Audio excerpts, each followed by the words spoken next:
I don't even know where to start. Okay.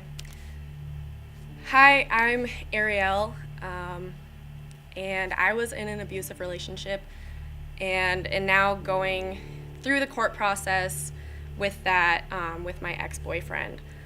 So it started out pretty bad, the relationship. On the first day, he asked me to be his girlfriend. I came home and he was already in my apartment. Didn't give him a key. He claimed my door was unlocked. And he asked to see my laptop, and so I gave it to him. And he started looking through old text messages and was questioning me about things and locked himself in my bathroom and wouldn't give me my laptop back. And so I ended up having to call the cops on him to get him out of my apartment. And that was just the beginning. I didn't really see it coming. I was so focused on being in love with this person and wanting to care for this person that I never really stopped and thought about how they were treating me necessarily.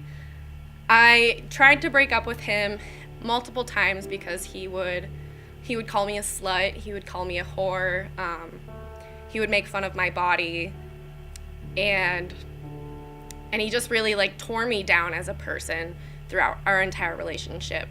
The first time he ever hurt me physically was on Christmas Eve.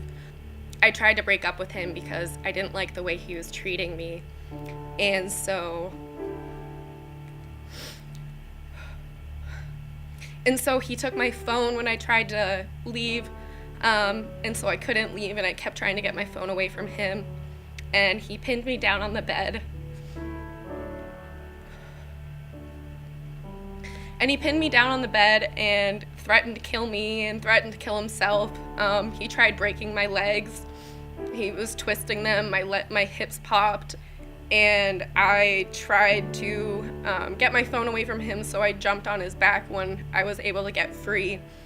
And he then just jumped up in the air while I was on his back and fell straight backwards onto the ground on top of me. And it knocked the wind out of me, and he started crying. He was making sure I was okay. And it was a very confusing situation, having someone literally body slam you to the ground and then have them jump up and be so concerned about you. I broke up with him after this and ended up getting back together with him on Christmas Day because I didn't want him to be alone and I didn't want him to hurt himself. So I got back together with him. This was one of the billion times that I got back together with him after something like this.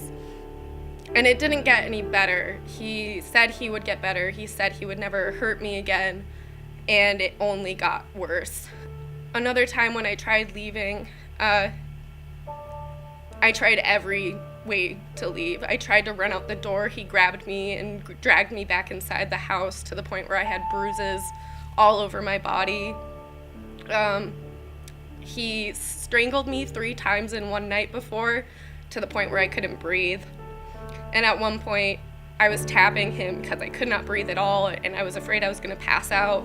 And he just kept saying, "Tap me if you're gonna stop. Tap me if you're gonna stop. Just tap me." And I was just tapping him frantically, and he wasn't stopping strangling me on the ground.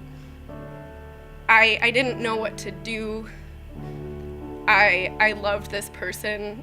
He claimed it was because he wanted to calm me down. He blamed my mental health on why he did it.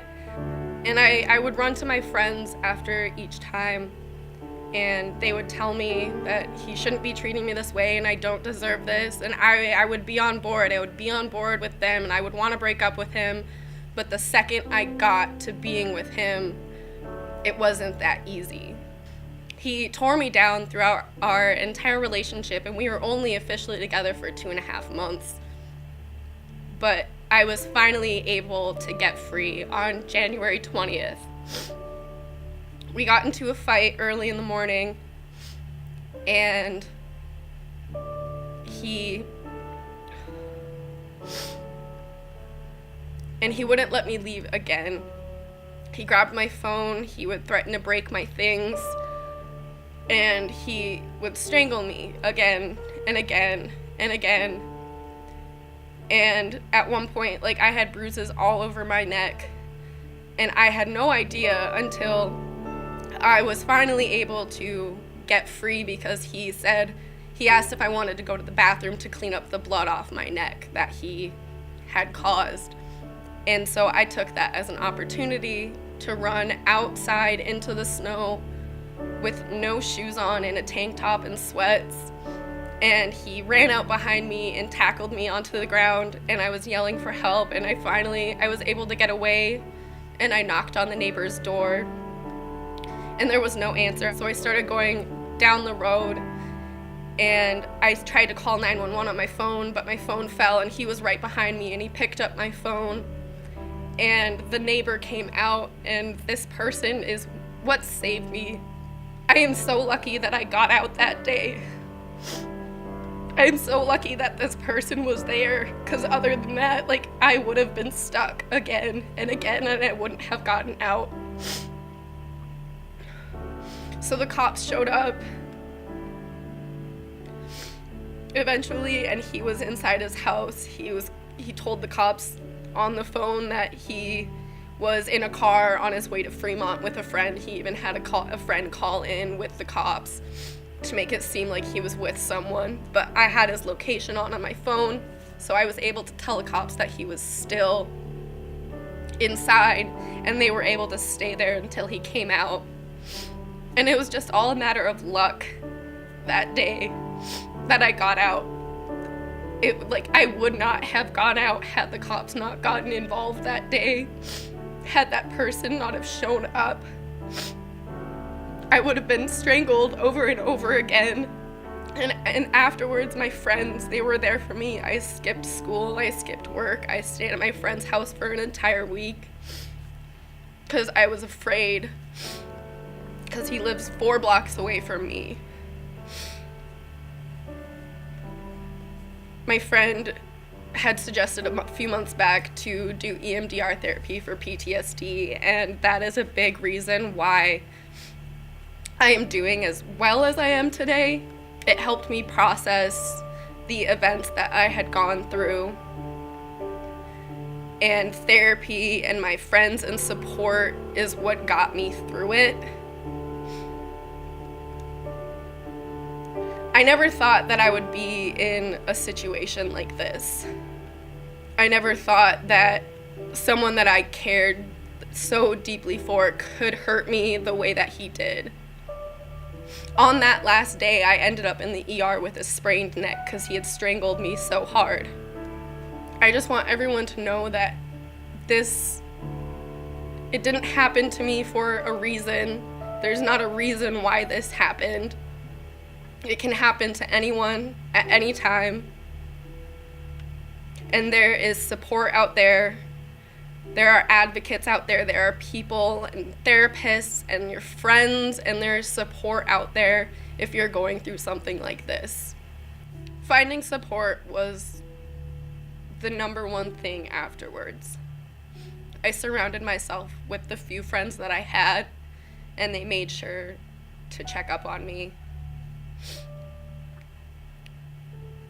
I have gone to therapy, and that's helped me immensely. But the real thing is, I have a lot of internal work to do after this, because he made me question everything about myself that I had come to know at this point in my life. He made me question everything.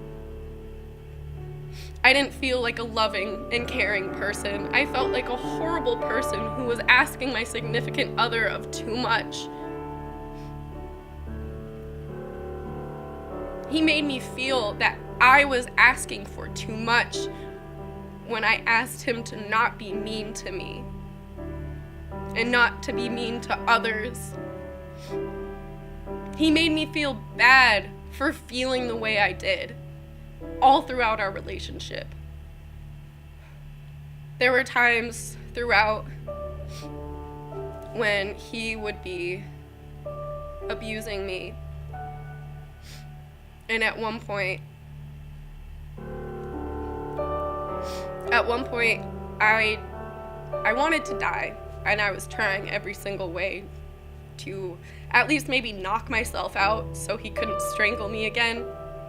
So I would smash alcohol bottles on my head, but that didn't work, and he would just try to stop me.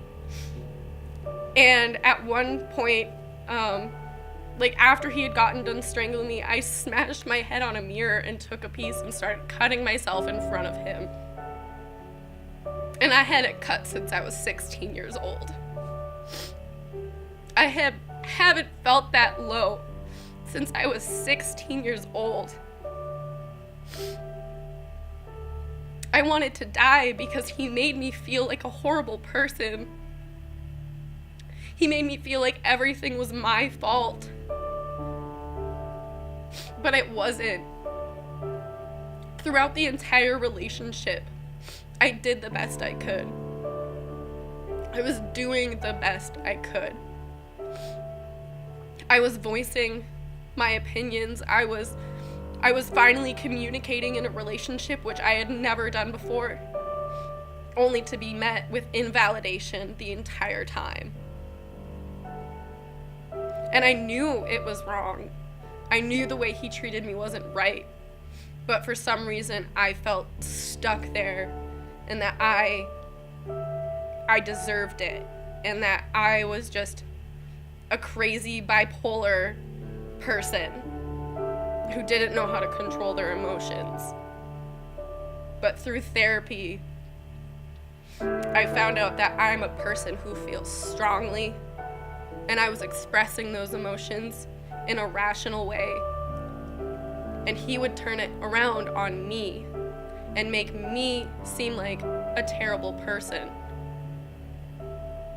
when really it was him the entire time. Many, many women go through this, and a lot of them aren't lucky enough to get out as soon as I did. Many go through years of this. And all I can say is, find that support. Go to the cops if you need to, because they are there to help. It's not an easy thing to do, and it's a scary thing to do. Since January 20th, I have been in and out of therapy. I have made new friends. I have been finding myself again because I lost myself for some time.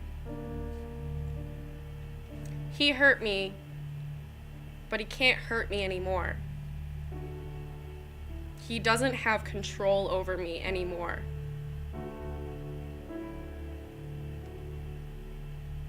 I will get through this. I have plenty of support around me. Life sucks sometimes. And I've been through a lot of shit in my life. This is just another thing in my story. It will affect me. It has affected me. I live every day in fear. He's in jail right now until the pre-trial in a few weeks. And we'll see where it goes from there. But all I can do is hope for the best.